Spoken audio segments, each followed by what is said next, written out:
సంచలనం సృష్టించినటువంటి ఈ ఎన్నికల కమిషనర్ ట్రాన్స్ఫర్ గురించి విషయం కనుక వస్తే దాంట్లో కూడా లీగల్ అప్పీల్ చేసినటువంటి రైట్ మీకు ఉంది కాబట్టే వెళ్ళారా? లేదంటే గనక కరోనా ఉన్నప్పటికీ కూడా స్థానిక సంస్థల్లో ఎన్నికలు జరగటానికి అనుమతి ఇవ్వలేదనేటువంటి అక్కస్తోటే ఎన్నికల రమేష్ కుమార్ పైన మీరు కోర్టుకు వెళ్ళాల్సి వచ్చిందా? మరి తిరిగి సుప్రీంకోర్టు కూడా మళ్ళీ అక్కడ కూడా మీకు చుక్కెదురు అయింది కదా? ఒక వ్యక్తికి అగెయిన్స్ట్గా ప్రభుత్వం ఆలోచించదు.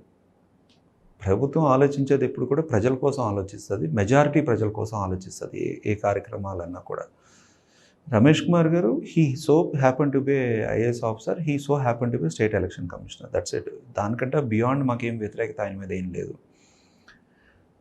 మీరు లేవనెత్తిన అంశాలు, రమేష్ కుమార్ గారు one fine day he has taken a decision to postpone the elections.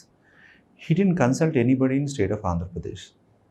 అంటే ఒక స్టేట్ ఎలక్షన్ కమిషనర్ గారు ఎలక్షన్ కోడ్ ఉండేటప్పుడు all the government officers will function underneath him. So he has all the government machinery at his disposal. ఎవరితో consult చేయకుండా, chief సెక్రటరీతో consult చేయలేదు, principal secretary health and Jawahar Reddy గారితో consult చేయలేదు, DGP గారితో consult చేయకుండా యూనిలేటరల్గా ఆయన డెసిషన్ తీసుకున్నారు. ఒక ఆఫీసర్ పనిచేయాలంటే ఒక నోట్ ఫైల్ ఉండాలి, ఒక ఆఫీసర్ పనిచేయాలంటే ఒక ఫీల్డ్ రిపోర్ట్ ఉండాలి. ఫీల్డ్ రిపోర్ట్ లేకుండా, నోట్ ఫైల్ లేకుండా ఏ విధంగా డెసిషన్ తీసుకుంటారు? One. Number two, he himself has admitted that all election commissioners have some WhatsApp group. In that they have mentioned that there is a chance for higher virus load in state, in government, in భారతదేశంలో ఉండే chance ఉన్నది అని చెప్పి ఆ బేసిస్లో నేను decision తీసుకున్నాను. అంత ఈజీగా తీసుకోకూడదు కదా. ఇప్పుడు ఆయనకి ఏమి ఎజెండా లేనప్పుడు కన్సల్ట్ చేస్తే ఏమున్నది, ఒపీనియన్ తీసుకుంటే ఉంది, ఫీడ్బ్యాక్ తీసుకుంటే ఏమున్నది, వాట్ ఆర్ ద మెజర్స్ తీసుకుంటే ఏముంటుంది, ఆ విధంగా చేయలేదు సార్. అది ఏమైంది, సబ్సిక్వెంట్గా పోస్ట్పోన్ ద ఎలక్షన్స్ పోస్ట్పోన్ చేస్తే ఆయన ఏమన్నారు, 2000 ఎలక్షన్స్ ఏవైతే ఉన్నాయో యునానిమస్ ఇట్ హోల్డ్స్ గుడ్. ఒక 10 ప్రదేశాల్లో ఎక్కడైతే కొన్ని ఇబ్బంది కలిగినా అక్కడ ఆఫీసర్స్ని ట్రాన్స్ఫర్ చేయడింది, మళ్ళీ దాని మీద రీఎంక్వైరీ చేసి రిపోర్ట్ కాల్ ఫర్ చేశారు. దట్స్ హిస్ ప్రెరగేటివ్, దాంట్లో ఎక్కడ ఇంటర్ఫియర్ అవ్వలేదు కదా.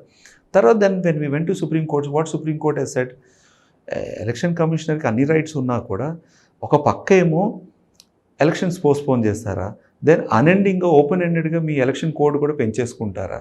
దట్ ఈస్ అన్ఫేర్ అని చెప్పి సుప్రీంకోర్టు ఏమన్నది, ఎలక్షన్ కోడ్ని ఎత్తేసారు. That's what we said, that's what we question. మీరు ఎలక్షన్స్ కండక్ట్ చేసి కంప్లీట్ చేస్తే దేర్ ఎండ్స్ ద మ్యాటర్, ప్రభుత్వం ఫంక్షన్ అవుతుంది. ప్రభుత్వం ఫంక్షన్ చేయకుండా ఉండే విధంగా ఎలక్షన్ కోడ్ని పెంచితే వెల్ఫేర్ మెజర్స్ కానీ ప్రభుత్వ కార్యక్రమాలు ఎలా చేస్తే దాన్ని క్వశ్చన్ చేసాం. అది సుప్రీంకోర్టు ఫేవరబుల్గా చేసింది.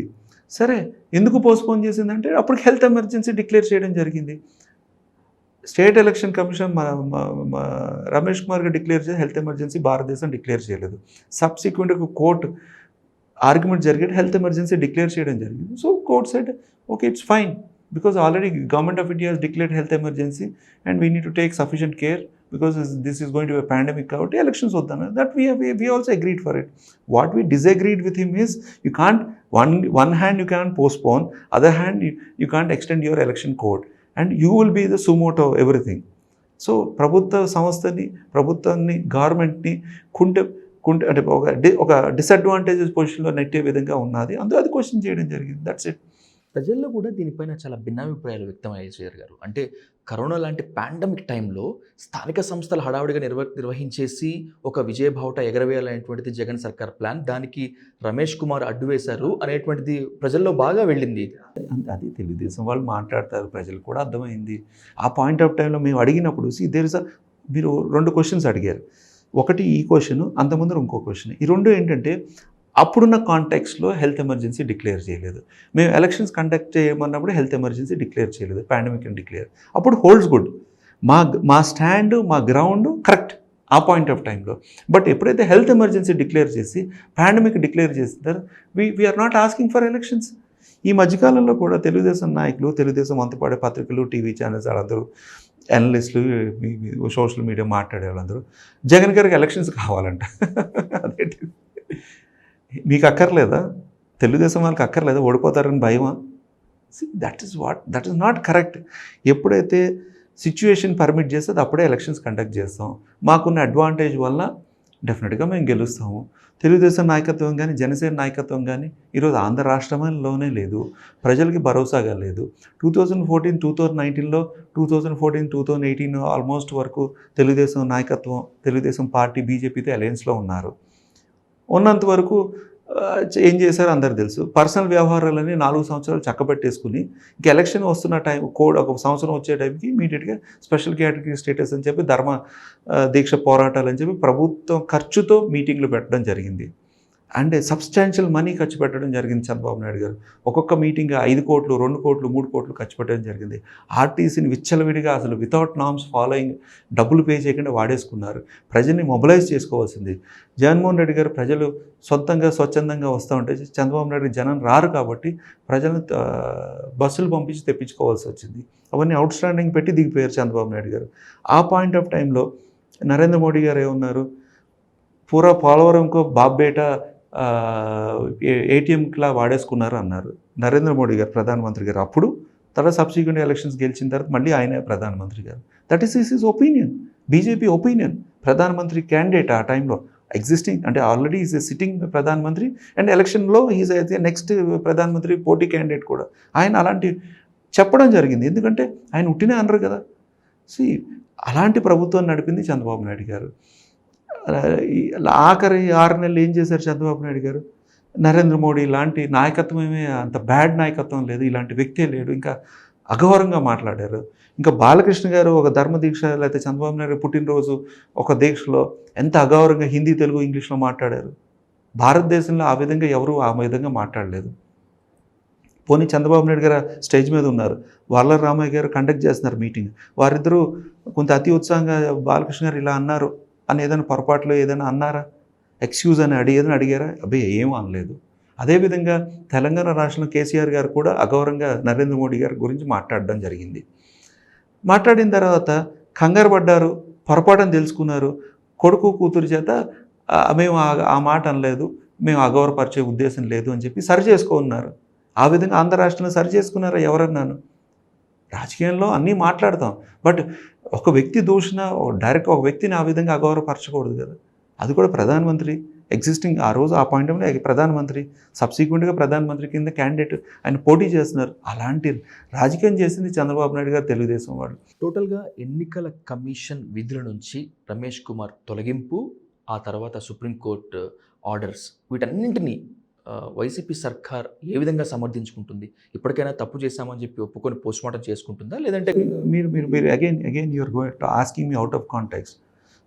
We have challenged in high court, then we went to supreme court. Supreme court ఏం డైరెక్షన్ ఇచ్చింది? రమేష్ కుమార్ గారిని కంట్రోల్ చేసింది, ఎలక్షన్ కోడ్ రిమూవ్ చేయడం జరిగింది. ఇంకా అక్కడేమున్నది? Election code asked Ramesh Kumar, you can't continue election code. That is what we wanted. We want to do our governance. We don't want election commission to run the show and keep us dummy. That is what Telugu Desam wanted, that is what Jana Sena wanted, that is what CPI Ramakrishna wanted. అది మేము కట్టడి చేయగలం కదా సుప్రీంకోర్టుకి వెళ్ళిన తర్వాత. దాంట్లో మాకు వ్యతిరేకత ఎక్కడ వచ్చింది? వ్యతిరేకం ఏమొచ్చింది? We have controlled Ramesh Kumar indirectly. And అగౌరవంగా సెంట్రల్ గవర్నమెంట్కి రాసిన లెటర్, అవసరం ఆయనకి ఆ మాటలు మాట్లాడడం? యాజ్ ఎన్ ఆఫీసర్ పొలిటికల్గా కండువ వేసుకుని మాట్లాడచ్చు, అలా కూడా మాట్లాడకూడదు, కండువ వేసుకుని కూడా మాట్లాడకూడదు. బట్ తెలుగుదేశం వాళ్ళు మాట్లాడతారు అలా కండువ వేసుకుని. వదిలిపెట్టి Ramesh Kumar is an officer and senior officer కింద రిటైర్ అయిన తర్వాత ఈజ్ అన్ ఎలక్షన్ కమిషనర్. ఆనరరీగా చేస్తున్నారు ఒక 5 సంవత్సరాలు. హుందాగా ఉండాలి. రాజకీయ నాయకులు అటు ఇటు ఒక పదం దొరికినా కూడా సరి చూసుకుని వెళ్ళవలసిన బాధ్యత ఎలక్షన్ కమిషనర్. బట్ ఆ విధంగా లెటర్ రాయొచ్చా? ఆ లెటర్ ఆయన రాశారా? లెటర్ మీరు రాయలేదు అని చెప్పి మేము లేవనెత్తిన తర్వాత ఒక నెల రోజులు ఏంటంటే నేను రాశారని అడ్మిట్ చేయాల్సి వచ్చింది. సంతకం టాలీ అవ్వట్లేదు, కంటెంట్ టాలీ అవ్వట్లేదు. ఏమన్నారు? ఆ లెటర్ వాజ్ డిక్టేటెడ్ అన్నారు, ఇన్ ద ఎలక్షన్ ఆఫీస్ అన్నారు. Then it was taken on pen drive అన్నారు, ల్యాప్టాప్ అన్నారు, డెస్క్టాప్ అన్నారు. తర్వాత సిబిఐ ఎంక్వైరీ జరిగినప్పుడు సిఐడి ఎంక్వైరీలు ఏమన్నారు? పెన్ డ్రైవ్ ఏమో డిస్ట్రాయ్ అయిపోయిందంట, ల్యాప్టాప్ రీఫార్మేట్ చేశారంట, డెస్క్టాప్ హార్డ్ డ్రైవ్ మార్చారంట. What does it signify? Common మ్యాన్కి అర్థమైంది సంథింగ్ ఈజ్ ఫిషీ అని. Something is fishy in election commission office in Ramesh Kumar హయాంలో అన్నది అర్థమైంది. And he has a specific agenda అన్నది కూడా ఎస్టాబ్లిష్ అయింది 2 విధాలుగా. Supreme court has controlled him or directed him that you can't extend unilaterally your election code, you need to fall back to the governance అన్నారు. That's welcome for us. Second thing ఏంటి, ఆయన మీద enquiry చేస్తే ఆ లెటర్కి source అన్నది బయటపడుతుంది. అప్పుడు ఏం చెప్తారో చూద్దాం. ఎందుకు నెల రోజులు ఎందుకు పట్టింది రమేష్ కుమార్ గారు అడ్మిట్ చేయడానికి? నేనే రాశాను, సింపుల్గా అవును నేనే రాశానని చెప్పొచ్చు కదా. మరుసటి రోజు డిస్కషన్ వచ్చినప్పుడు, పాయింట్ ఆఫ్ డిస్కషన్ వచ్చినప్పుడు you need to admit or disagree, that's not my letter. ఒక నెల రోజుల తర్వాత అడ్మిట్ చేసి that is my letter, but signature tally అవ్వట్లేదు. Signature will not be so different కదా. సో నెంబర్ ఆఫ్ ఈజీ ఇవన్నీ కూడా అనవసరం. ప్రజలకు కూడా అర్థమైంది, మీరు అనుకున్న విధంగా ప్రజలు ఇంకా వేరే విధంగా అనుకుంటున్నారు. Please do subscribe Myra Media. Please subscribe Myra Media. Subscribe to Myra Media. Please like, share and subscribe to Myra Media for lot of film news, gossips and hot news. Please like, share and subscribe to Myra Media. For more interesting updates, please subscribe to Myra Media YouTube channel. For more updates, please subscribe to Myra Media. So like, share and subscribe to Myra Media.